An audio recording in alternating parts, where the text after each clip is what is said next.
Bueno, hay algunas personas bravas conmigo porque dije que no me había gustado mucho el equipo sub-17. Si le empató a la selección de Alemania y le jugó de tú a tú, eso es cierto.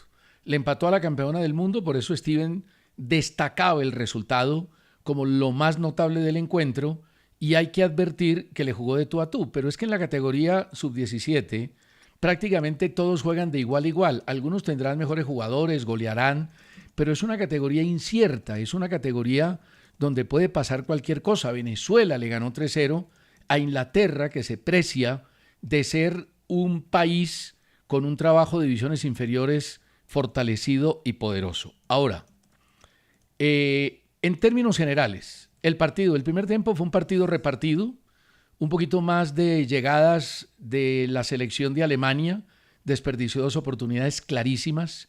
Nosotros tuvimos nos hicieron un gol a los 14 segundos. Sí, que donde, pensé que sí iba a saltar esa parte, don César. Porque no, es que el gol... a los 14 segundos. Ahora, el gol para mí se lo hace Mendoza. No, Mendoza todo se el tira. equipo, todo el equipo, sí, César. pero está bien. Nosotros, ¿hasta pero cuándo era con una esos pelota, berracos era una pestaños? pelota que no era fuerte, que no era un remate poderoso y se le va por encima de las manos a Pero Mendoza. venga, el remate como remate es lo de menos. No es lo de menos, No, porque sí. si es un remate Porque es poderoso que al ángulo nosotros y nadie llega, pues qué responsabilidad tiene el arquero. íbamos Pero si es un debutando- remate casi al cuerpo y se le pasa por encima de las manos, a mí me Pero parece que eso es lo menos grave. Íbamos debutando como los clubes colombianos en torneos internacionales. Igualito. Distraídos. Con pestañeos, creyendo... Es que nosotros tenemos un problema grave, César.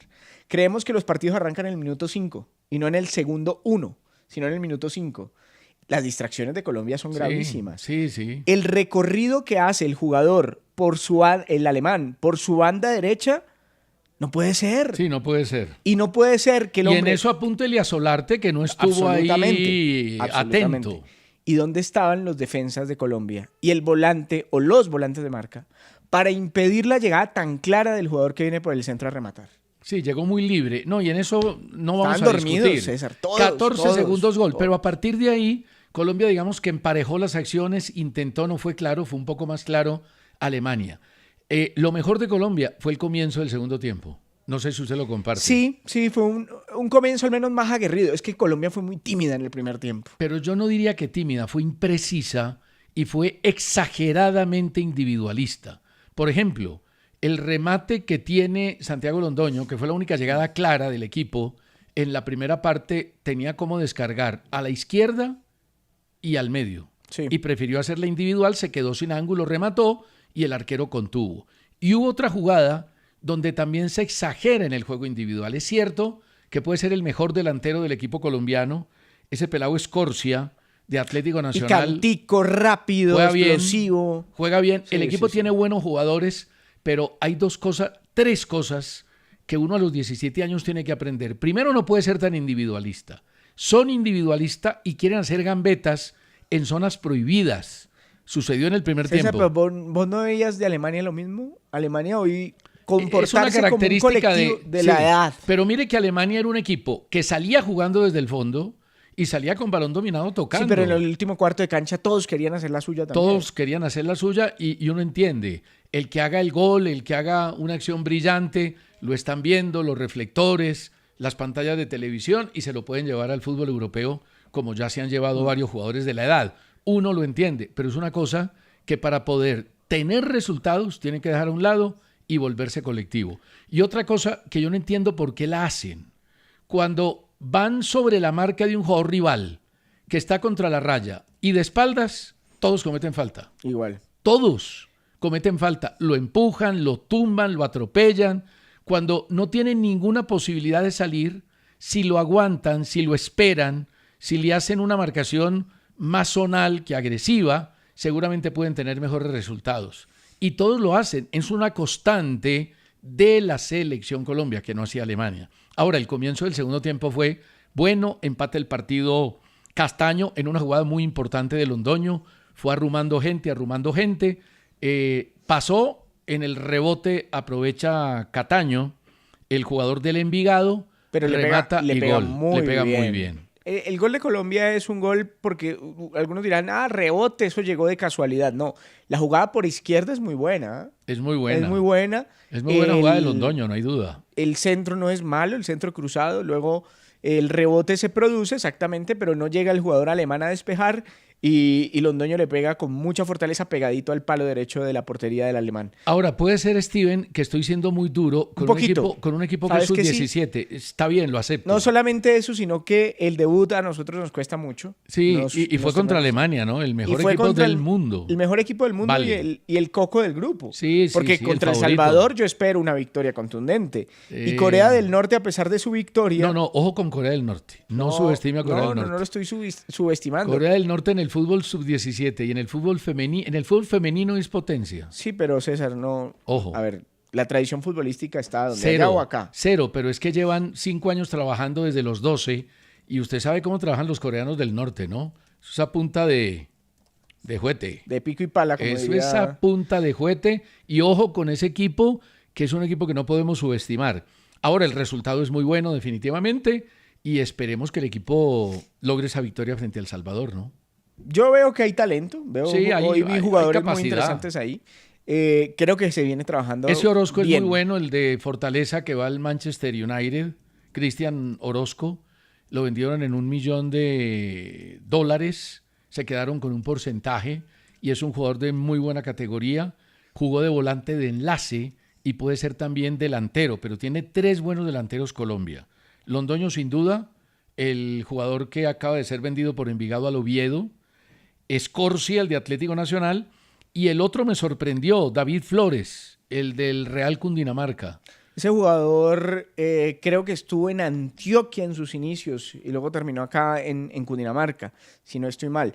Mire este datico, en FIFA, en los torneos FIFA sub-17, en la Copa del Mundo, Corea del Norte participó por primera vez en el 2005 y allí alcanzó su mejor resultado, llegó a cuartos de final en el 2005. Y en el torneo asiático de la misma categoría, sub-16 y sub-17, obtuvieron el título de campeones en 2010 y 2014.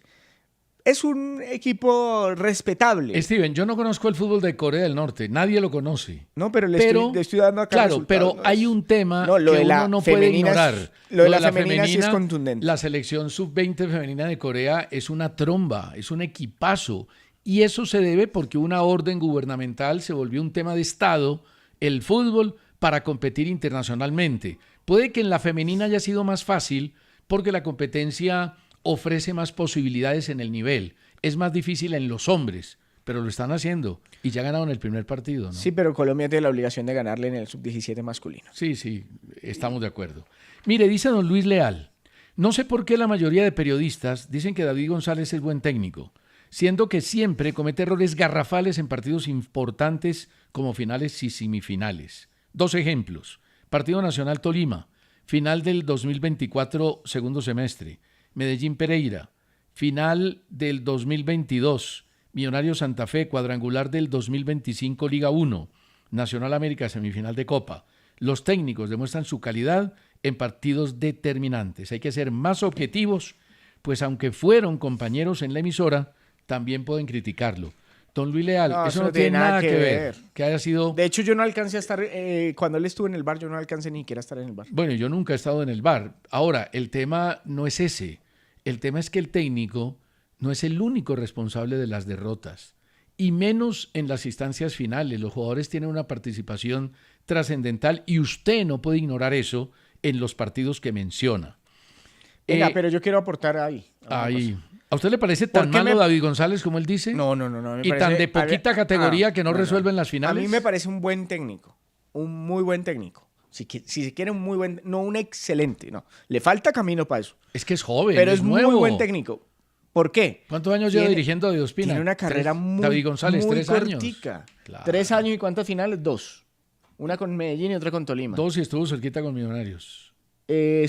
Sí, pero bueno, no llegó. No llegó. Pero ha estado en cuadrangulares creo que casi siempre. Nunca lo han eliminado, siempre. ¿No? Nunca lo han eliminado. Ahora lo podrían eliminar, pero agarró un equipo de penúltimo. Exactamente. Y lleva a este equipo a semifinal de Copa. En cuanto a resultados, hasta ahí es muy bueno. Pero sí le falta el título. Sí, pero es y nuevo. Y sí se ha equivocado en finales. Yo le vuelvo a decir, mire, Steven, con es que Tolima, los técnicos entonces ya dirigen 2 años y tienen que ser campeones. Yo no estoy diciendo que no, César, pero se ha equivocado. Por ejemplo, con Tolima le critican mucho Se equivocó. haberse inventado esa línea de 3. Cuando el equipo nunca había jugado con línea de 3. Se equivocó, estamos de acuerdo. Cometió error. Y el equipo se ha vio muy cometido mal. errores. Y de pronto Y ahorita, a veces... en esta semifinal con Nacional, poner a Luis Paz fue su talón de Aquiles. Sí, sí, porque cometió un error y no le funcionó el tema. Ahora, yo he Y jugó muy criticado mal. a David González en las finales porque le ha faltado decisión para atacar. Se mete muy temprano atrás, a veces es demasiado precavido, no voy a decir defensivo, precavido, teniendo jugadores para hacer otra cosa. Y creo que lo hizo con Independiente Medellín y lo pudo haber hecho con Millonarios en un determinado momento. Gustavo Holguín dice, no es descrestante la hegemonía que mantienen en Sudamérica los equipos brasileños, pues tienen el 25% de los cupos en cada torneo Conmebol y mirando bien, siempre van a garantizar mínimo semifinales en Libertadores y en Sudamericana. Lo que pasa, Gustavo, es que el 25% de más equipos se lo han ganado. Es el derecho en la historia de los brasileños a nivel de lo que han obtenido en Sudamérica, en Copa Suramericana y en Copa Libertadores. Entonces no digamos que Brasil, que es un país de más de 200 millones de habitantes, o que Argentina, que tiene 150 años de fútbol, no puedan tener más equipos en la competición, a diferencia de otros países como el nuestro, que apenas desde el 48 inició fútbol profesional. Hay un recorrido, hay una cantidad de victorias que les dan ese derecho. Bueno, ¿vio que salió la boletería para la final de Copa Libertadores? ¿Cuánto vale? ¿Cuánto cree usted que vale una boleta para la final de Copa Libertadores? No, pues tiene que ser mucho más barata que la de la Champions. La más barata de la Champions cuesta 1.000 euros. Entonces yo creería que unos $600. La más barata. 320. Bueno. Categoría 1, es decir, occidental, perfecto. En oriental, categoría 2, $200. Es decir, poquitico menos de 800,000 pesos. Lo que pasa es que en reventa, conseguirla oficialmente va a ser muy duro y en reventa eso se va a triplicar, cuadruplicar seguramente, César. Sí, pero yo no creo que se acabe tan rápido. Eso, Caben 80,000 no, personas en claro. el estadio de Lima. Estamos hablando de dos hinchadas gigantescas. Sí, pues tienen que viajar a Lima.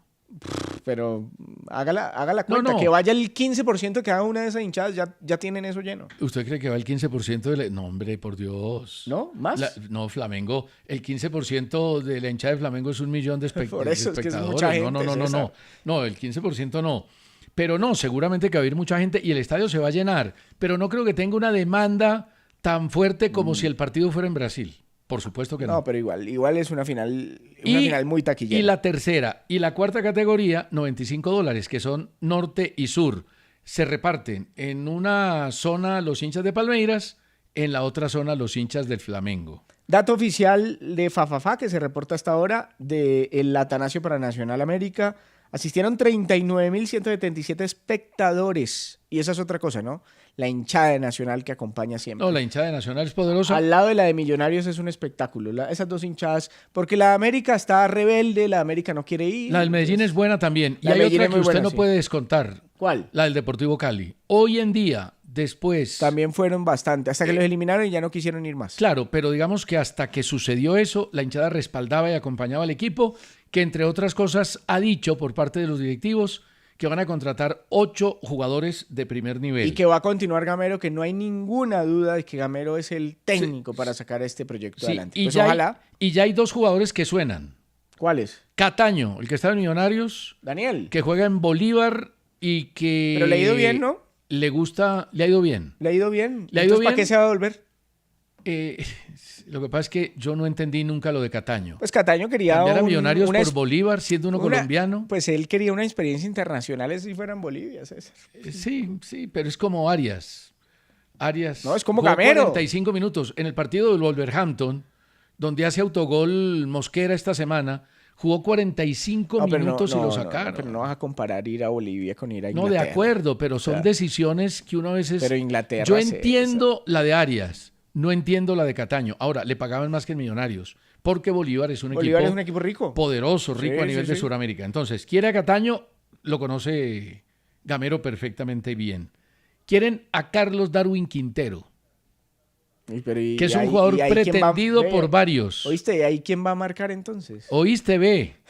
Pero ¿cómo que quién va a marcar? ¿Quién va a marcar? Quintero. Cataño, Carlos Darwin, usted puede jugar con Javier dos de Reina. marca. O sea, es un poco de jugadores muy talentositos, muy técnicos, pero ninguno marca. Pero es que tienen otros para marcar. Usted no le puede entregar la responsabilidad de marcar a estos jugadores. Y otro jugador que buscan es un arquero. Pero entonces, ¿Gamero qué quiere? ¿Gamero quiere el proyecto Millonarios allá? No. ¿Quiere emular el proyecto Millonarios? No, pero hombre, por él se llevará a McAllister uno, también. Pero le estoy mencionando uno a Cataño. ¿Usted cree que los equipos en el fútbol colombiano no quisieran a McAllister? Yo me acuerdo que Oiga, lo veo de Gamero, un reaccionario terrible a usted hoy. Yo me acuerdo que Gamero, ¿Desayunó bien? ¿Comió bien? Muy bien. Bueno. Me comí un gran, ¿cómo se llama? Un gran omelette. Pero el hombre, cuando se fue a Junior de Barranquilla, se llevó medio millonario. No había estado todavía en Millonarios. Pero usted se acuerda. Pero es que llevó todo el reciclaje. Él es de combo. Y le fue muy mal. Él es de combo. Bueno, mire. Wilson Hernández desde Cali. Diego Fernando Cobo desde Rosso, en Palmira. La familia Garcés Ardila desde Medellín, sí señor. Y Jair Alfonso desde Miami, en la Florida. Pausa que nos alargamos.